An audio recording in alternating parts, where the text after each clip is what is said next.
미국 현지가 결국 폭발했습니다. 손흥민을 막기 위해 상대가 선택한 방법은 전술적 봉쇄를 넘어 경기 내내 거칠게 압박하는 것이었고, 현지에서는 이제 LAFC가 손흥민을 보호할 공격 구조를 만들어야 한다는 목소리까지 터져나오고 있습니다. 더 놀라운 건 이런 장면이 한 경기의 우연이 아니라는 점입니다.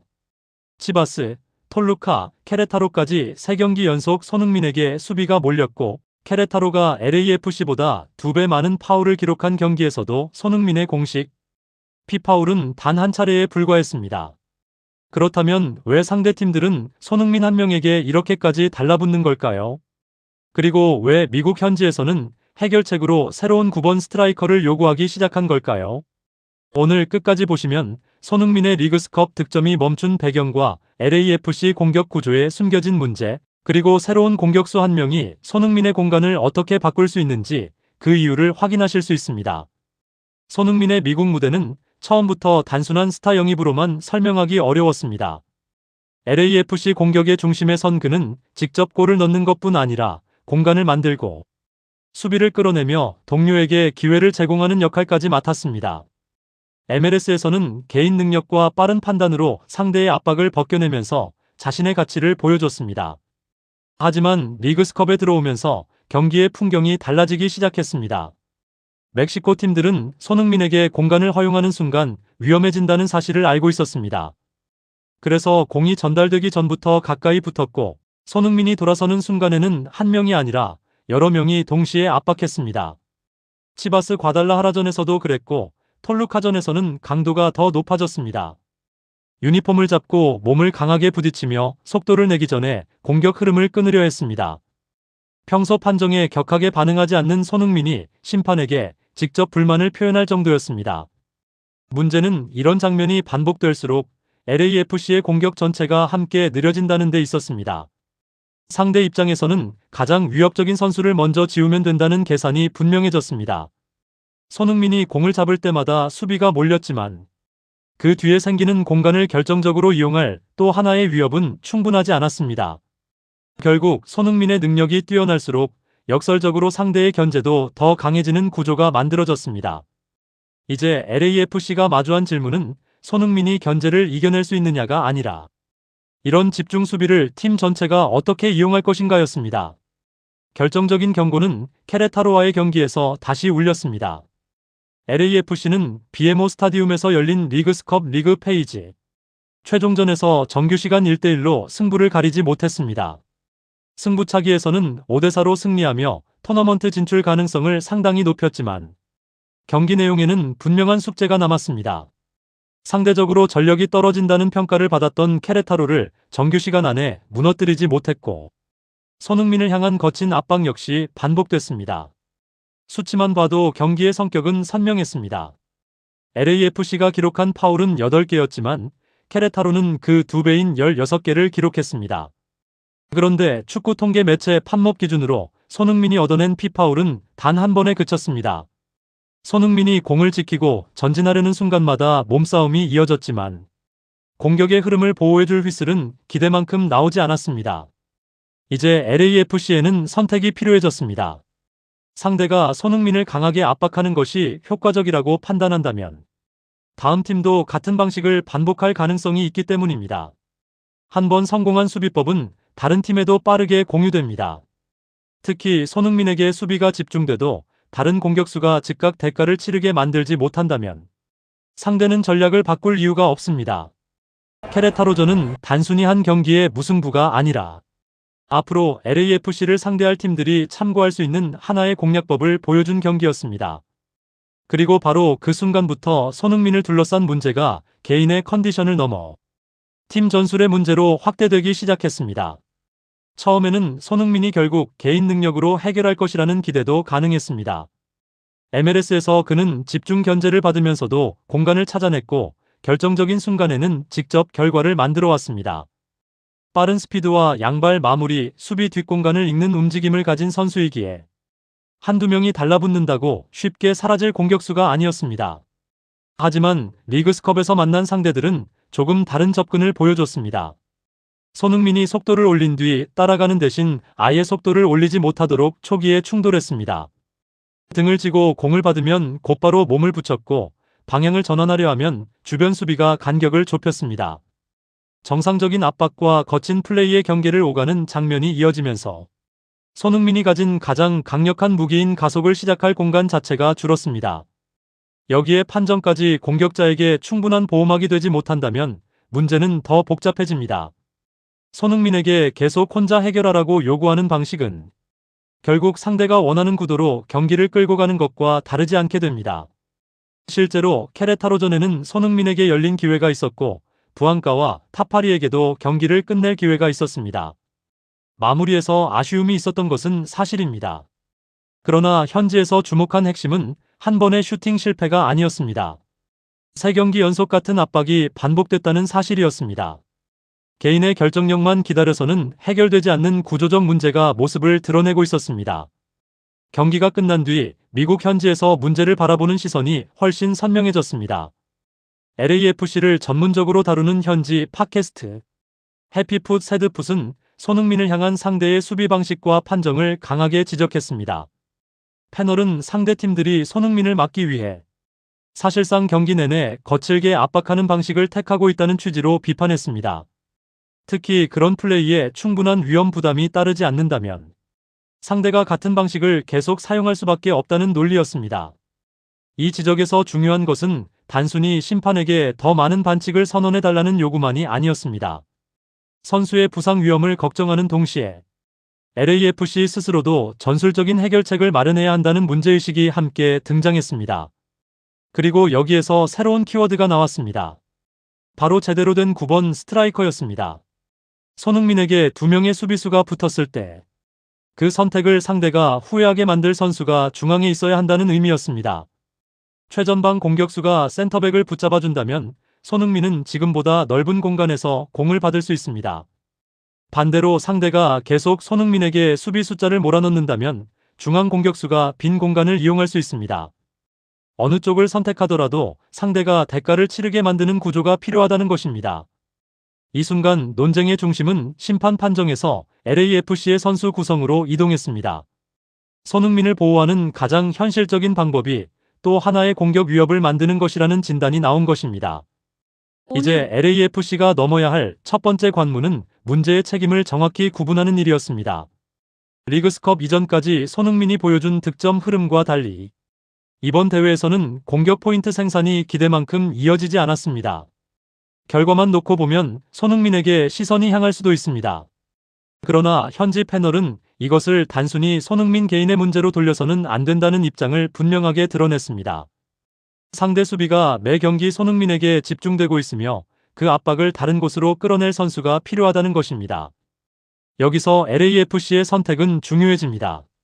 손흥민에게 더 많이 뛰고 더 강하게 버티라고 요구하는 것은 해결책이 될 수 없습니다. 오히려 상대가 2명을 투입해 손흥민을 막는다면 LAFC는 그만큼 다른 지역에서 생기는 숫자 우위를 이용해야 합니다. 그 역할을 수행할 가장 직접적인 카드가 중앙의 9번 공격수입니다. 최전방에서 센터백과 지속적으로 충돌하고 박스 안에서 득점 위협을 제공하는 선수가 존재하면 수비는 손흥민만 바라볼 수 없습니다. 부안가라는 위협적인 공격 자원이 있어도 현지에서 별도의 스트라이커 필요성이 제기되는 이유가 여기에 있습니다. 손흥민의 자리를 단순히 바꾸는 것이 아니라 상대 수비의 선택 자체를 어렵게 만들어야 하기 때문입니다. LAFC의 첫 결단은 결국 한 선수에게 집중된 부담을 팀의 구조로 분산하는 것입니다. 그리고 그 선택은 앞으로 손흥민의 미국 무대가 어떻게 전개될지를 좌우할 중요한 전술적 시험이 되고 있습니다. 하지만 새로운 공격 구조가 필요하다는 진단이 나왔다고 해서 문제가 즉시 해결되는 것은 아닙니다. LAFC에는 이미 부안가를 비롯해 상대에게 위협을 줄 수 있는 공격 자원들이 있습니다. 케레타로전 후반에도 주전 선수들이 들어오면서 경기 흐름을 가져왔고 여러 차례 결정적인 기회를 만들었습니다. 손흥민에게도 열린 찬스가 있었고 동료들에게도 승부를 끝낼 기회가 찾아왔습니다. 문제는 상대가 위험을 감수하면서까지 손흥민에게 수비를 집중하는 선택을 계속하고 있다는 사실입니다. 손흥민은 단순히 마지막 슈팅만 담당하는 선수가 아니라 전진과 연계, 공간 창출까지 여러 역할을 수행하기 때문에 상대 입장에서는 공격의 연결고리부터 끊는 것이 효과적입니다. 멕시코 팀들은 그 지점을 집요하게 노렸습니다. 몸을 붙이고 유니폼을 잡으며 전환 속도를 늦추고 손흥민이 전방을 바라보기 전에 압박을 완성하려 했습니다. 여기에 반칙 선언이 충분히 나오지 않는 흐름까지 겹치면 수비팀이 느끼는 부담은 더 줄어듭니다. 결국 LAFC의 진짜 적은 특정 수비수 한 명이 아닙니다.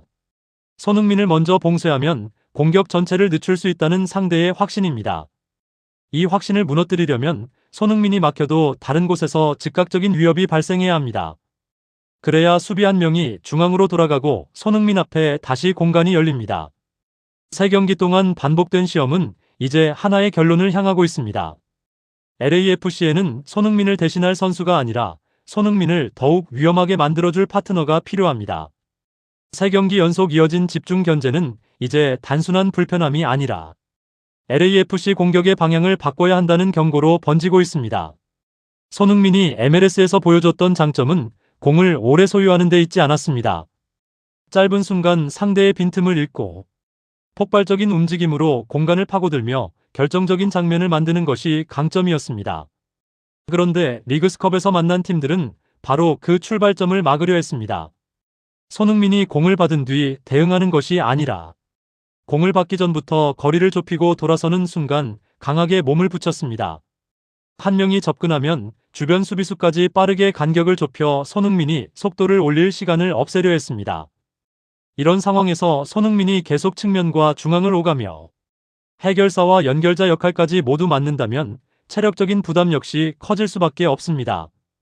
더 큰 문제는 상대가 이 방식에 자신감을 얻을 가능성입니다. 3경기 동안 비슷한 수비가 반복됐다는 사실은 이미 하나의 대응법이 형성되고 있음을 보여줍니다. 이제 LAFC가 전술적인 대가를 보여주지 못한다면 앞으로 만날 상대도 같은 선택을 시도할 수 있습니다. 그래서 새로운 구번의 필요성은 단순히 골을 더 넣기 위한 영입 문제가 아닙니다.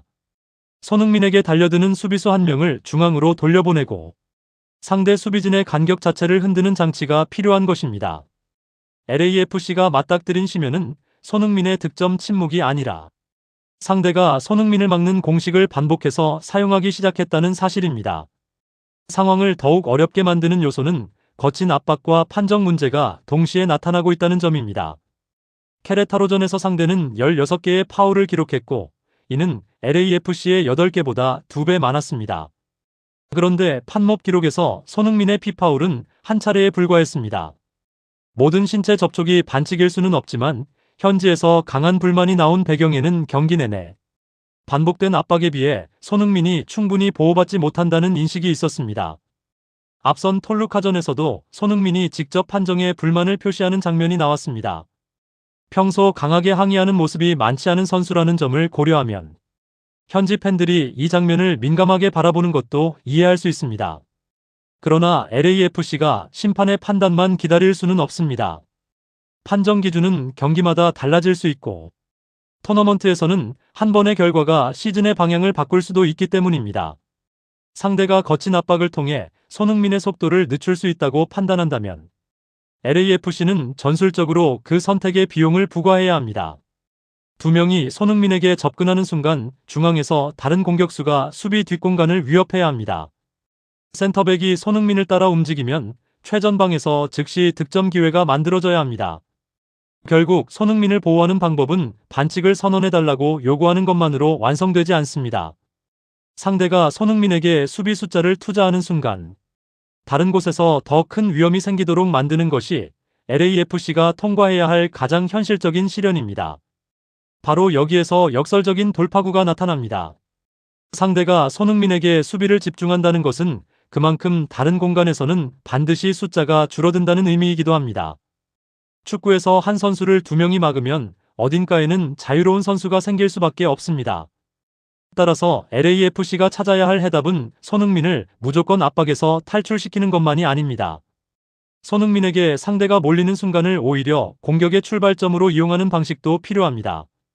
현지에서 제대로 된 9번 스트라이커가 필요하다는 주장이 나온 이유도 바로 이 구조와 연결됩니다. 박스 안에서 센터백을 붙잡아두고 뒷공간 침투와 마무리를 반복하는 공격수가 있다면 수비진의 선택은 훨씬 어려워집니다. 손흥민에게 2명을 붙이면 중앙이 위험해지고 중앙을 보호하면 손흥민에게 1대1 공간이 열릴 수 있습니다. 이런 양자태기를 강요하는 순간 손흥민의 존재 자체가 다시 공격적인 무기가 됩니다. 중요한 것은 새로운 공격수가 손흥민의 역할을 빼앗는 것이 아니라는 점입니다. 오히려 손흥민이 모든 것을 해야 하는 상황에서 벗어나 자신이 가장 위협적인 지역과 순간에 집중하도록 돕는 역할입니다. 그래서 이번 논쟁의 보상은 예상 밖의 곳에 있습니다. 집중 견제는 손흥민의 약점이 드러났다는 증거가 아니라 상대가 무엇을 가장 두려워하는지를 보여주는 신호일 수도 있습니다. LAFC가 그 두려움을 역이용할 구조만 만든다면 지금의 위기는 새로운 공격 조합을 만드는 출발점으로 바뀔 수 있습니다. 이제 시선은 자연스럽게 LAFC의 선택으로 향합니다. 현지의 요구는 단순합니다. 지정 선수급 대형 영입이 아니더라도 최전방에서 확실한 역할을 수행할 9번 공격수가 필요하다는 것입니다. 여기서 중요한 것은 이름값보다 기능입니다. 상대 센터백과 지속적으로 경쟁하고 박스 안으로 침투하며 손흥민이 측면이나 하프스페이스에서 공을 받을 때 수비진을 중앙에 묶어둘 수 있어야 합니다. 그런 선수가 존재하면 손흥민은 지금처럼 매 순간 여러 수비수와 동시에 싸울 필요가 줄어들 수 있습니다. 부안가와의 조합도 더욱 다양한 형태로 발전할 여지가 생깁니다. 손흥민이 수비를 끌고 부안가가 침투하거나 중앙 공격수가 센터백을 묶고 손흥민과 부안가가 양쪽에서 공간을 공격하는 선택지가 가능해집니다. 하지만 시간은 무한하지 않습니다. 기사에서 제시된 현실적인 선택지는 이적 시장이 끝나기 전에 공격 부담과 수비 시선을 나눌 새로운 자원을 확보하는 것입니다. 영입이 이뤄진다고 모든 문제가 자동으로 사라지는 것은 아닙니다. 새로운 선수가 기존 공격진과 호흡을 맞추고 팀 전술에 녹아드는 과정도 필요합니다. 그럼에도 지금처럼 손흥민에게 상대 수비가 반복적으로 몰리는 상황을 그대로 두는 것보다 분명한 대응책을 마련해야 한다는 요구가 커지고 있습니다. LAFC의 귀로는 결국 한 가지 질문으로 압축됩니다. 손흥민이 더 많은 것을 해주기를 기다릴 것인지 아니면 손흥민이 가장 잘할 수 있도록 주변 구조를 바꿀 것인지 선택해야 합니다. 만약 LAFC가 새로운 9번을 통해 공격 구조를 재편한다면 가장 먼저 달라질 것은 손흥민 주변의 숫자일 가능성이 큽니다. 지금 상대가 손흥민에게 2명을 붙일 수 있는 이유는 그 선택으로 얻는 이익이 위험보다 크다고 판단하기 때문입니다. 하지만 중앙 스트라이커가 센터백을 묶고 박스 안에서 지속적으로 득점 위협을 만든다면 계산은 달라집니다. 수비 한 명이 손흥민에게 따라붙는 순간 중앙에서 공간이 생길 수 있고 반대로 중앙을 단단히 막으면 손흥민에게 1대1 상황이 만들어질 수 있습니다. 손흥민에게 필요한 것은 반드시 넓은 공간 전체가 아닙니다. 순간적으로 방향을 바꾸고 속도를 올릴 몇 미터의 여유만 생겨도 상대에게는 큰 위협이 될 수 있습니다. 그 작은 공간을 만드는 것이 새로운 공격 조합의 핵심입니다. 또한 손흥민이 모든 공격 전개에 관여해야 한다는 부담이 줄어든다면 중요한 순간의 체력과 집중력을 마무리에 사용할 수도 있습니다. 물론 이것은 어디까지나 전술적 가능성입니다. 새로운 공격수가 실제로 합류한다면 어떤 역할을 맡을지는 아직 결정된 사실로 볼 수 없습니다. 분명한 것은 현재의 집중 견제가 LAFC에 새로운 질문을 던지고 있다는 점입니다. 손흥민이라는 강력한 무기를 보유하는 것과 그 무기를 가장 효율적으로 사용하는 것은 다른 문제입니다. 진짜 부활은 손흥민 혼자 상대의 압박을 이겨내는 장면이 아니라 상대가 더 이상 손흥민 한 명에게 마음 놓고 수비를 몰아넣지 못하게 만드는 순간부터 시작될 수 있습니다. 결국 케레타로전이 남긴 이야기는 승부차기 승리보다 더 긴 여운을 남기고 있습니다. LAFC는 정규시간 1대1 이후 승부차기에서 5대4로 이기며 토너먼트 진출 가능성을 높였지만 동시에 앞으로 해결해야 할 공격 구조의 숙제를 확인했습니다. 손흥민은 치바스와 톨루카에 이어 케레타로를 상대로도 강한 압박을 받았고 현지에서는 3경기 연속 이어지는 집중 견제에 공개적인 우려까지 나왔습니다. 하지만 이 문제를 손흥민 한 명의 득점 여부로만 판단한다면 중요한 부분을 놓치게 됩니다. 상대가 손흥민에게 여러 명을 투입한다는 사실은 그만큼 손흥민을 위험한 존재로 평가하고 있다는 뜻이기도 합니다. 이제 중요한 것은 LAFC가 그 집중을 어떻게 팀의 기회로 바꾸느냐입니다. 새로운 9번이 해답이 될 수도 있고 기존 선수들의 움직임과 전술 조정이 먼저 이뤄질 수도 있습니다. 다만 상대가 같은 방식을 3경기 연속 반복한 상황에서 아무 변화도 만들지 않는 것은 위험할 수 있습니다. 손흥민에게 더 많은 책임을 얻는 것이 아니라 수비를 분산시키고 공간을 되돌려주는 구조가 필요하다는 현지의 지적이 주목받는 이유입니다. LAFC의 다음 승부는 단순히 한 경기의 결과를 넘어 손흥민을 중심으로 어떤 공격 시스템을 완성할 것인지에 달렸습니다. 그리고 그 해답이 나오는 순간 지금의 집중 견제는 위기의 상징이 아니라 더 강한 공격을 만드는 계기로 기억될 수 있습니다.